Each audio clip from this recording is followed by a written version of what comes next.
Bonjour, je vous partage ma réflexion avec le texte de Jean, chapitre 20, versets 1 à 9. J'ai écrit le texte sous cette page pour votre compréhension. L'emplacement de ce clip vidéo est pour moi très spécial, la bergerie. Ici, ça bouge et ça jase. Un gros merci aux propriétaires de me permettre de faire ma réflexion dans leur bergerie. Et oui, avec les moutons. Saviez-vous que les moutons ont été domestiqués il y a plus de 10 000 ans? Des études montrent que ce sont des animaux extrêmement intelligents avec des vies sociales, mentales et émotionnelles riches et complexes. Les brebis peuvent tomber amoureuses de béliers, avoir de meilleurs amis ou encore être dévastées quand un de leurs proches meurt ou est envoyé à l'abattoir. Je suis fasciné par cet animal créé par Dieu. D'abord, on dit énormément de choses sur Pâques, sur le comment ces événements se sont déroulés et ce moment sans témoin, sur sa réalité historique, sur la manifestation de Jésus à ses disciples, sur le tombeau vide qui n'est pas une preuve de Pâques. Je retiens une phrase très importante. Ce jour que fit le Seigneur nous illumine d'immensité.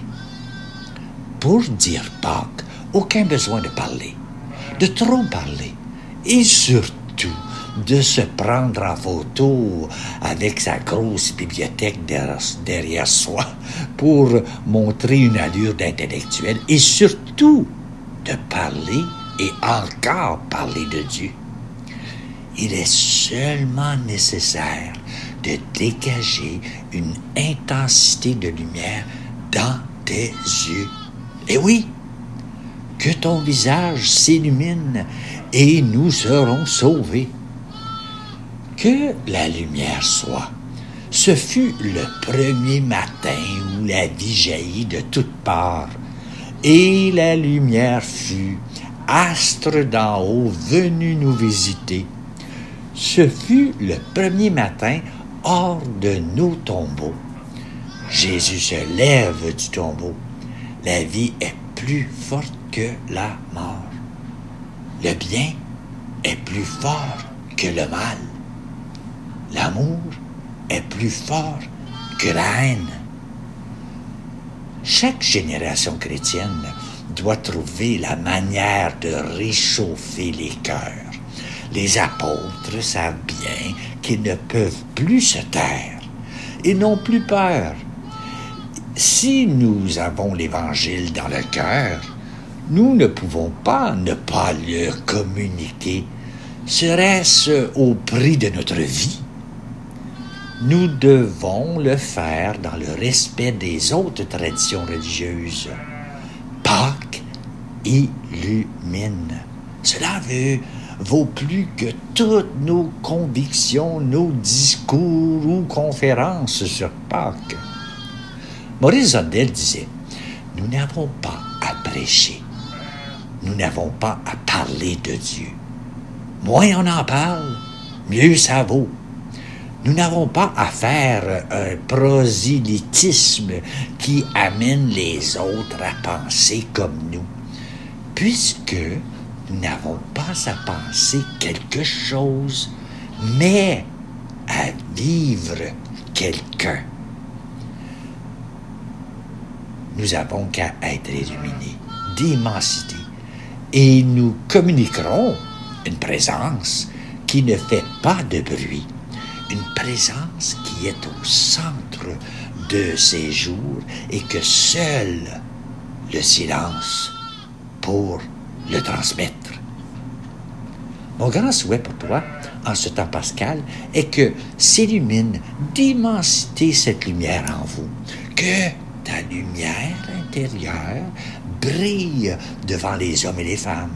Alors, voyant ce que vous faites de bien, les gens rendront gloire à votre Père qui est aux cieux.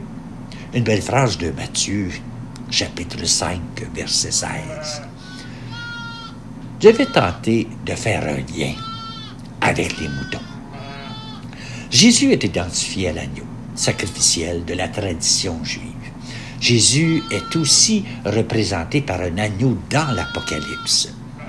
Dans l'Ancienne Alliance, donc l'Ancien Testament, pour célébrer la Pâque, l'agneau pascal était immolé. Dans sa fidélité à la foi d'Israël, Jean-Baptiste comprendra que l'envoyé de Dieu est ce Fils sur lequel repose l'Esprit Saint. C'est bien l'agneau de Dieu qui donnera sa vie pour libérer son peuple de l'esclavage du péché.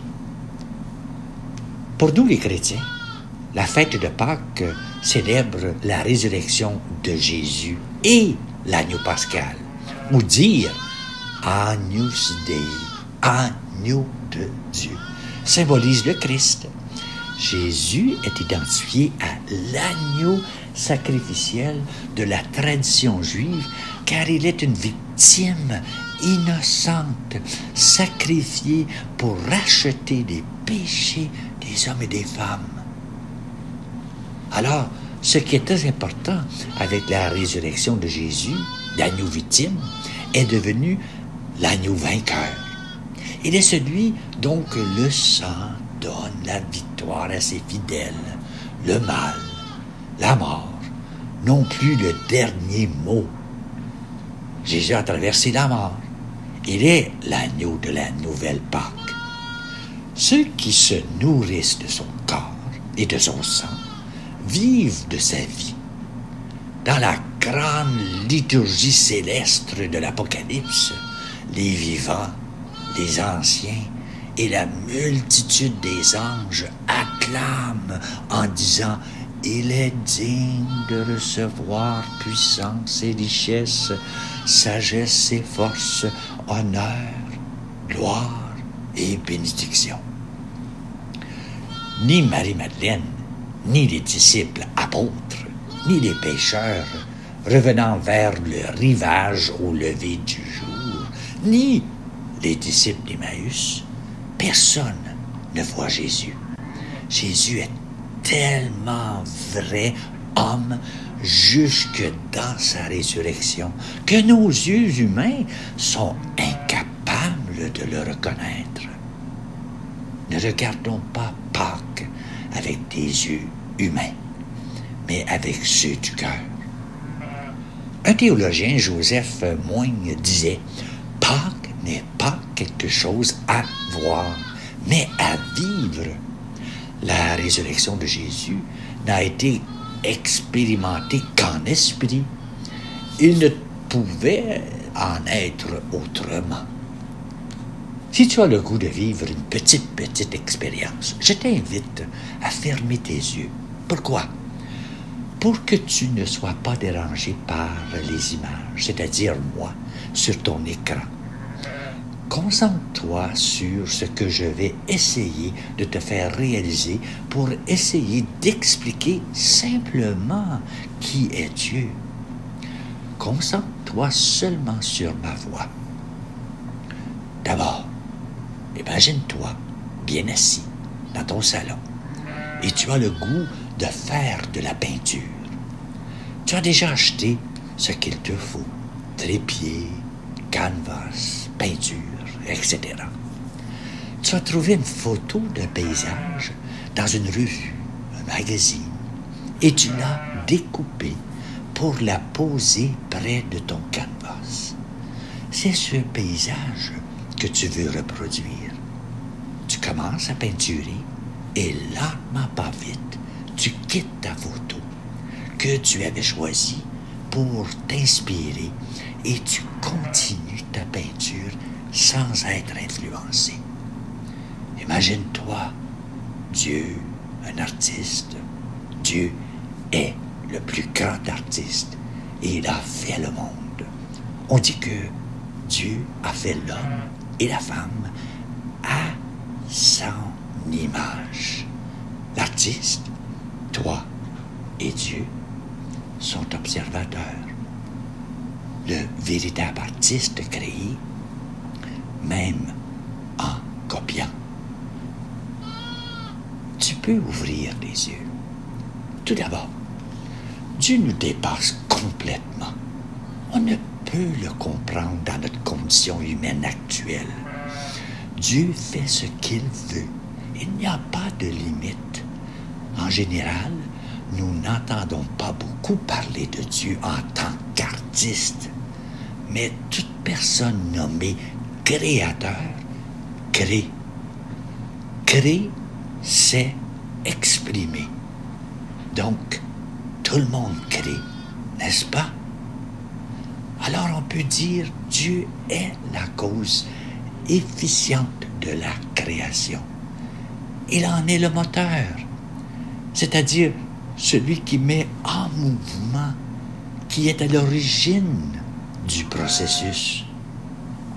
Malgré nos misères humaines, nos crises dans la vie, les guerres, les chicanes de famille, nos anxiétés, etc. Dieu est là. J'en suis convaincu. Sa présence est très discrète. L'événement pascal est quelque chose de tellement discret, tellement simple, tellement accessible, que nous risquons de ne rien voir. Nos yeux recherchent de l'extraordinaire, de l'inédit, du jamais vu. Pâques, c'est notre vie ordinaire, avec son poids d'existence, qui se transforme en mode fascination, en mode résurrection. Notre Dieu habite tellement l'ordinaire de nos vies que nous passons à côté de lui sans le voir. Il entre dans sa création comme il le veut, et surtout si tu lui demandes. Jésus est vivant. Voilà ma foi. Renonçons aux preuves. Devenons des croyants vivants, fascinés par Jésus.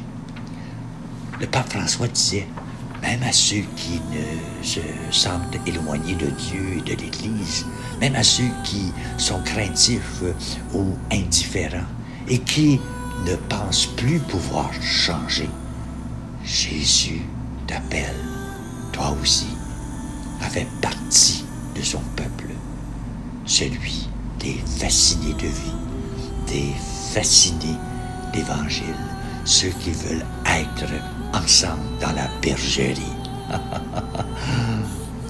Voilà. Bonne réflexion. Et oui, il est ressuscité. J'en suis convaincu, car rien n'est impossible à Dieu. Rien. Bonne journée à toi.